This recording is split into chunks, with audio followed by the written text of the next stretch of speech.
الحمدللہ وحدہ والصلاۃ والسلام علی من لا نبی بعد۔ السلام علیکم ورحمۃ اللہ۔ پروگرام قرآن کی عربی کے نئے لیکچر کے ساتھ حاضر ہیں۔ الحمدللہ پچھلے لیکچر میں ہم نے مرکب توصیفی کو بڑی تفصیل کے ساتھ پڑھا تھا۔ آج انشاءاللہ ہم مرکب توصیفی کی قرآن سے کچھ ایگزامپلز دیکھیں گے، لیکن اس سے پہلے ہم ایک ریکیپ کر لیتے ہیں۔ ہم نے بیان کیا تھا کہ مرکب توصیفی یہ مرکبات ناقصہ کی قسموں میں سے قسم ہے۔ مرکب توصیفی کے دو پارٹس ہوتے ہیں، ایک موصوف اور دوسرا صفت۔ صفت موصوف کی بیان کی جاتی ہے، موصوف عربی میں پہلے آتا ہے اور صفت یہ بعد میں آتی ہے۔ ساتھ ہی ساتھ آپ کو بتایا تھا کہ موصوف اور صفت کے اندر مطابقت ضروری ہے، یعنی کہ اگر موصوف واحد، مثنیٰ یا جمع میں سے کوئی ایک ہے تو صفت بھی اسی کی مناسبت سے آئے گی۔ یوں ہی اگر موصوف مذکر ہے تو صفت بھی مذکر، موصوف مؤنث تو صفت بھی مؤنث۔ یوں ہی اگر موصوف مذکر ہے تو صفت بھی مذکر، اگر موصوف مؤنث ہے تو صفت بھی مؤنث۔ اسی طریقے سے ہم نے اعراب کے بارے میں بھی مطابقت کو ذکر کیا تھا کہ اگر موصوف حالت رفعی میں ہوگا تو صفت بھی حالت رفعی میں، اگر موصوف حالت جریہ نصبی میں ہے تو صفت بھی حالت جریہ نصبی میں ہوگی۔ اور آخری چیز تھی کہ اگر موصوف معرفہ تو صفت بھی معرفہ، اگر موصوف نکرہ تو صفت بھی نکرہ۔ ساتھ ہی آپ کو یہ بھی بتا دیا تھا کہ موصوف صفت کے اندر ہم پہلے موصوف کو تیار کرتے ہیں اور اس کے بعد اس کی مناسبت سے ہم صفت کو لے کے آتے ہیں۔ آج انشاءاللہ اب ہم قرآن کریم فرقان حمید کی ایگزامپلز دیکھتے ہیں اور تینوں اعرابی حالتوں کے اعتبار سے دیکھتے ہیں، یعنی کہ حالت رفعی میں بھی، حالت نصبی میں بھی اور حالت جری میں بھی۔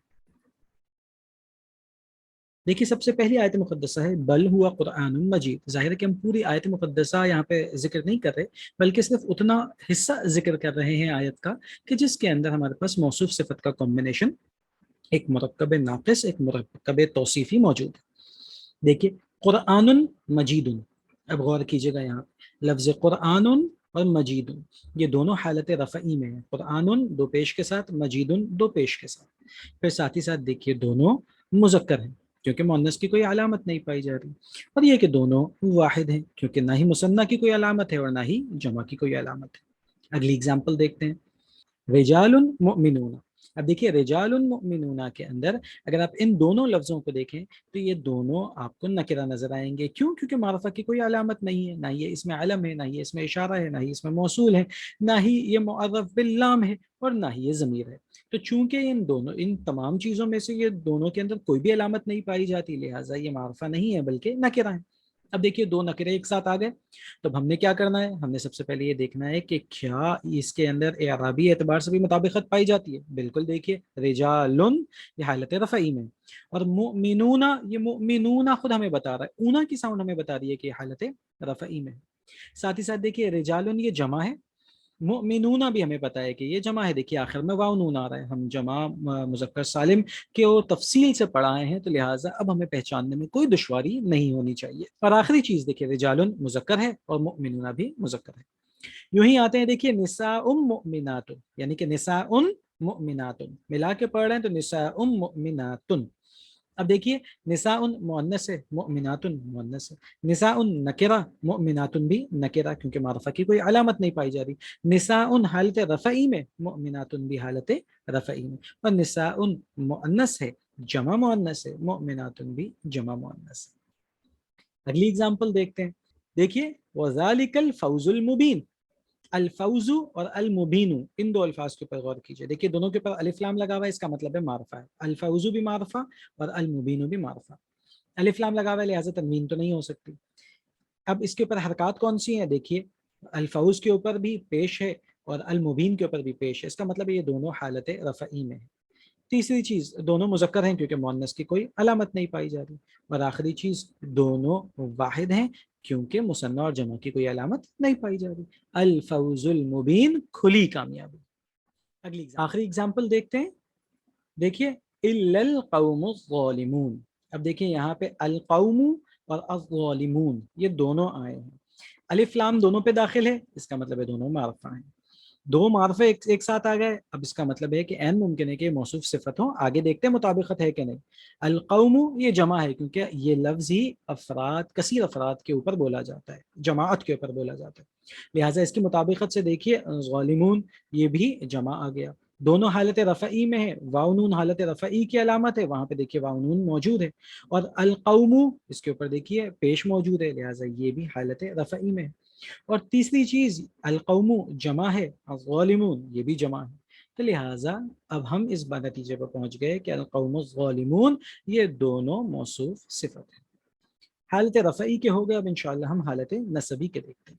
دیکھیے کان الناس امتن واحدتن، اب دیکھیے امتن واحدتن دونوں نکرہ ہیں، کیوں؟ کیونکہ معرفہ کی کوئی علامت نہیں ہے۔ امتن مؤنث ہے، کیوں؟ کیونکہ آخر میں گولتا آ رہی ہے، تو لہٰذا اس کی جو صفت آئی واحدتن یہ بھی مؤنث ہے۔ نمبر 3 امتن نکرہ ہے، لہٰذا واحدتن بھی نکرہ ہو۔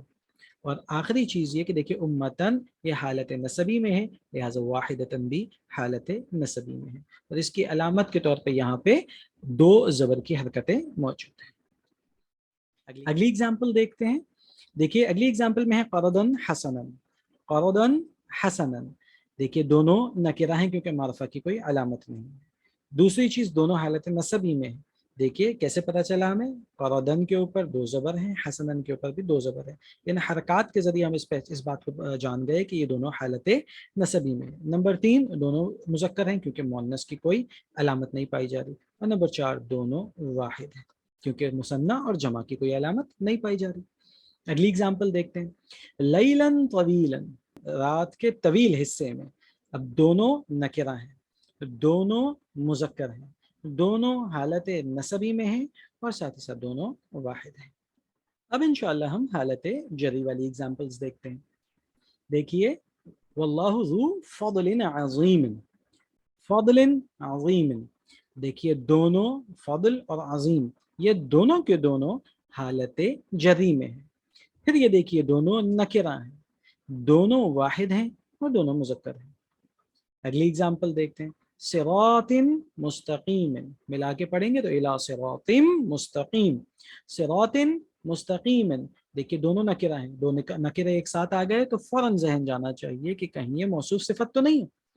اس کے بعد دونوں حالت جری میں، دیکھیے دونوں کے نیچے 2 زیر موجود ہیں، دونوں واحد ہیں اور دونوں مذکر ہیں۔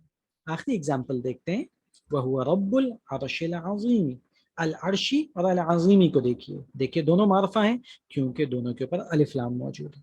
جب 2 معرفہ ایک ساتھ آ گئے فوراً آپ کا ذہن چلنا چاہیے، ہو سکتا ہے کہ یہ موصوف صفت ہوں۔ اوکے، اگر یہ موصوف صفت ہیں تو بقیہ چیزوں کے اندر بھی مطابقت ہونی چاہیے، یعنی کہ یہ دونوں واحد ہیں۔ دیکھیے کہ دونوں واحد ہیں، بالکل دونوں واحد ہیں کیونکہ مثنیٰ اور جمع کی کوئی علامت نہیں۔ کیا یہ دونوں مذکر ہیں؟ جی ہاں بالکل مذکر ہیں کیونکہ مؤنث کی کوئی علامت نہیں۔ اور آخری چیز یہ کہ کیا دونوں ایک ہی حالت میں؟ جی ہاں بالکل، دونوں حالت جری میں، دونوں کے نیچے زیر موجود ہے، لہٰذا ہم اس نتیجے پر پہنچے کہ العرشی اور العظیمی یہ دونوں موصوف صفت ہیں۔ آج کے لیے بس اتنا ہی، انشاءاللہ نیکسٹ لیکچر میں ہم مرکب ناقصات میں سے مرکب اضافی کو پڑھنا شروع کریں گے۔ السلام علیکم ورحمۃ اللہ وبرکاتہ۔